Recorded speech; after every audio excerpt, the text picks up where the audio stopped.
सेना पर एक बड़ा हमला किया है। दक्षिणी लेबनान में इजराइल की सेना पर एक और बड़ा हमला।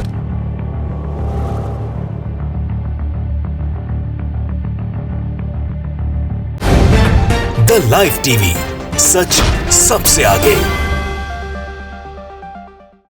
जो आपने अभी देखा, ये जो तमाम नया युद्ध का जो एक फ्रंट खुला है, इजराइल के ऊपर किया जाने वाला हमला हो या आज तक ने जैसे क्लेम किया है कि एक बड़े रॉकेट से हमला किया गया है इजराइल पर, वो तमाम चीज़ें अब युद्ध का जो पैमाना बढ़ा है उसके साथ देखने को मिल रही हैं। वैसे तो तबाही और बर्बादी जो गाज़ा में हुई है वो अभी तक हो रही है। इजराइल ने मानव अधिकारों का उल्लंघन किया हुआ है, इजराइल ने युद्ध अपराधों की सीमाएं पार की हुई हैं। उस सब को, जुल्म ज़्यादती को, तबाही को, इजराइल के जो एक क्या कहते हैं नरसंहार का जो तमाम चीज़ें चल रही हैं, उसको अब 1 साल होने वाला है। अगले हफ्ते 1 साल हो जाएगा। इस बीच में जो युद्ध का पैमाना बढ़ा है, क्षेत्र बढ़ा है, चाहे वो लेबनान हो चाहे वो ईरान हो, तो ईरान के हमले भी आपने देखे आखिरकार 1 साल के बाद शुरू हुए। और लेबनान की तरफ से जो आज तक ने बताया है और भी चैनल्स ने कहा है कि फलक मिसाइल का, रॉकेट का जो लॉन्चिंग है, उससे इजराइल को नुकसान हुआ है जो छुपाया जा रहा है।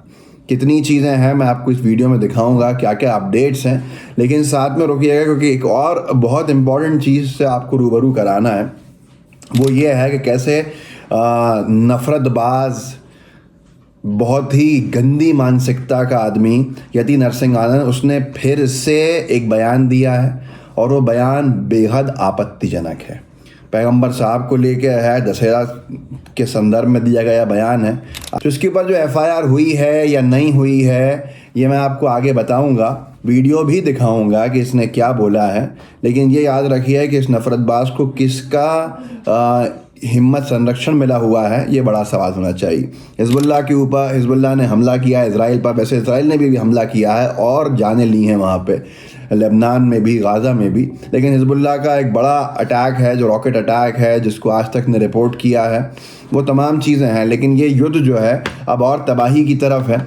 और इजराइल का जो मंजर है अंदर, उसको लेकर कुछ लोगों ने ये भी चिंता व्यक्त की है कि उनका क्या हो रहा होगा जो भारत से वहाँ पे फ़ौज में भर्ती होने चले गए, अनभक्ति के नाम पे गए या पैसा कमाने गए। ये शायद एक बड़ा सवाल है, क्योंकि ये वीडियो आप देखिए और उसमें देखिए कि क्या हालात हैं वहाँ पर, जिसको शायद छुपाया जा रहा है। ये तेल अवीव का हाल है, लेकिन कहाँ हैं वो भारतीय जो गए थे, उनका क्या हुआ, ये सवाल का सवाल बन गया। देखिए,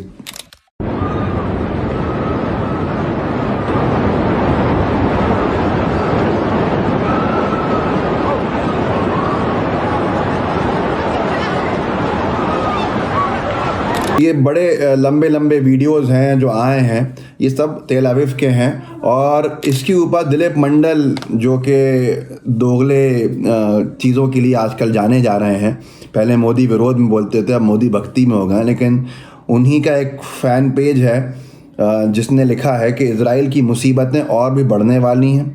रूसी कार्गो जहाज़ अभी अभी लेबनान पहुंचा।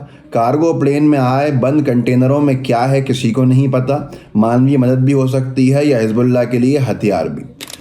रूस का इसमें एक एंगल आ रहा है और रूस के बारे में कहा जा रहा है कि रूसी जो कार्गो जहाज़ हैं, उन्होंने लेबनान में लैंड हुए हैं। अब वो कार्गो एक जिज्ञासा का विषय बन गए हैं, एक क्यूरियोसिटी का इशू है लोगों के जहन में कि उसमें कोई हथियार तो नहीं है। उसमें क्या हथियार भेजे हैं रूस ने लेबनान के लिए, हिजबुल्लाह के लिए? क्योंकि सबसे पहले निंदा करने वालों में से रूस ही था इजराइल के हमलों की। तो अब ये एक बहुत बड़ा विषय है। मैं आपको थोड़ा सा वीडियो में दिखा देता हूँ, देख लीजिए। ये रूसी जहाज़ है, इसमें कंटेनर्स रूस से आए हैं, नहीं मालूम है अंदर क्या है।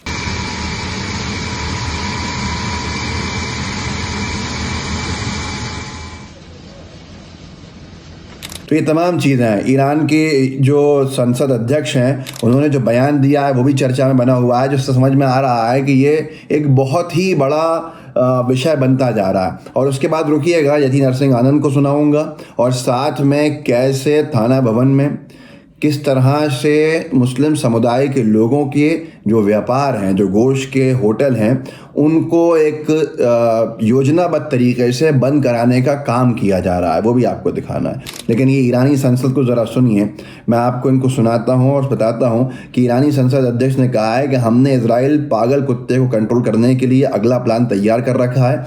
हम अमेरिका को सलाह देते हैं अपने पालतू कुत्ते पर लगाम लगाओ, कहीं ऐसा ना हो वो हम पर हमला करने की गलती करके अपने मालिक और ख़ुद को नुकसान पहुंचा दे। इनका जो बयान है वो फ़ारसी में है, लेकिन हम सुन सकते हैं इसको। इस तरह का बयान है, आपको समझ में नहीं आएगा, पर साफ तौर पर उसने खुल के चेतावनी अमेरिका तक को दे दी है कि भले ही मैं यही कहूँगा भाई देर आए हो, 1 साल की तबाही के बाद आए हो, क्या उद्देश्य है, क्या इसके पीछे है, ये तो आगे समझ में आएगा। लेकिन अब ये युद्ध का क्षेत्र, युद्ध का पैमाना बढ़ गया। मैं आपको अब सीधे लेके चलता हूँ यति नरसिंह आनंद को। यति नरसिंह आनंद को सुनना आपका बेहद ज़रूरी है, क्योंकि ये अब सारी हदें पार कर रहा है। सचिन गुप्ता जी ने लिखा है कि हर दशहरे पर जलाना ही है तो मोहम्मद के पुतले जलाओ। ये बयान देने पर गाजियाबाद पुलिस ने महामंडलेश्वर यति नरसिंह आनंद गिरी पर FIR दर्ज की। FIR दर्ज हुई है, पर इसकी बात तो होती रहती है और ये छूटता रहता है। मैं सारे हिंदुओं का इस मंच से आह्वान करना चाहता हूँ, यदि आप जलाना चाहते हैं हर दशहरे पर, तो अब तो मोहम्मद को जलाइए। लाखों करोड़ों बहन बेटियों का बलात्कार जिस व्यक्ति हुआ वो है अरब का लुटेरा मोहम्मद। अब आपने सुना किस तरह का अपमानजनक इसका बयान है, कैसी अपमानजनक भाषा का इस्तेमाल है, वो तमाम चीज़ें हैं। उससे महत्वपूर्ण तो कुछ नहीं हो सकता है, लेकिन एक और चीज़ है कि कैसे मुस्लिम समाज के लोगों के ऊपर किस तरह से हमले कर कर और उनके व्यापार को नुकसान पहुंचाने का काम किया जा रहा है, वो शायद आपको देखना चाहिए। एक पत्रकार हैं, उन्होंने पूरी रिपोर्ट शामली से, थाना भवन से करी है और इसमें बताया है कि कैसे नॉनवेज ढाबा चलाने वाले मुस्लिम लोगों का विरोध किया जा रहा है और उनके ताज होटल पर लोग अधिक से अधिक संख्या में पहुंचे। कल धर्म के इस कार्य में आपका बहुत बड़ा योगदान होना अनिवार्य है।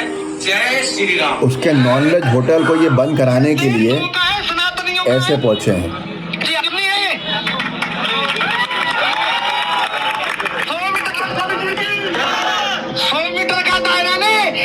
देश के शांति पटरी वालों के लिए कस्बे के सारे नॉनवेज ढाबे मानकों के अनुसार नहीं चल रहे हैं।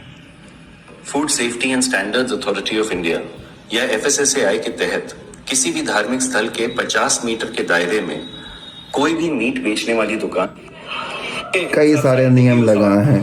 इस लड़के की दुकान को बंद कराने के लिए भट्टी में पानी डलवा दिया अधिकारी ने और फिर मना कर दिया कि सील कर देंगे। सब कुछ है उसके पास, सब पे तारे डाल दिए हैं, जो दुकानें हैं, जो होटल्स हैं। मैं तो एक रूल बना दिया है कि 50 मीटर के अंदर, अगर 50 मीटर के दायरे की बात कर रहे हैं, अरे मैं आपको चल के दिखा देता हूँ। उत्तर प्रदेश में कई सारी शराब की दुकानें जो मस्जिदों के पास होंगी। आज तक आपने नहीं सुना कि लोग ये कह रहे हो कि सारी मस्जिदों के 100 मीटर के दायरे में शराब की दुकानों को बंद कराया जाए या रमज़ान के महीने में शराब बिकना बंद हो। ऐसा कभी आपने कोई भी निवेदन नहीं सुना होगा। ये एक योजनाबद्ध तरीके से एक समुदाय विशेष को नुकसान पहुंचाने के लिए, नफ़रत की आग को और तेज़ करने के लिए किया जा रहा है, जो आपके सामने। ये मैंने इसलिए मिलाया क्योंकि यही वो अनभक्त हैं जो इजराइल के समर्थन में खड़े हैं, ईरान के विरोध में बात कर रहे हैं, जबकि ईरान से हमारी कोई दुश्मनी नहीं है। भारत ऑफिशियली उसको अपना शत्रु देश नहीं मानता है, बल्कि मित्र देश मानता है। इस वीडियो को आगे बढ़ाइएगा, लोगों को जागरूक कीजिएगा। लंबा वीडियो पर लोगों से कहिएगा कि आखिरी तक देखें। जय हिंद, जय भारत। द लाइव टीवी, सच सबसे आगे।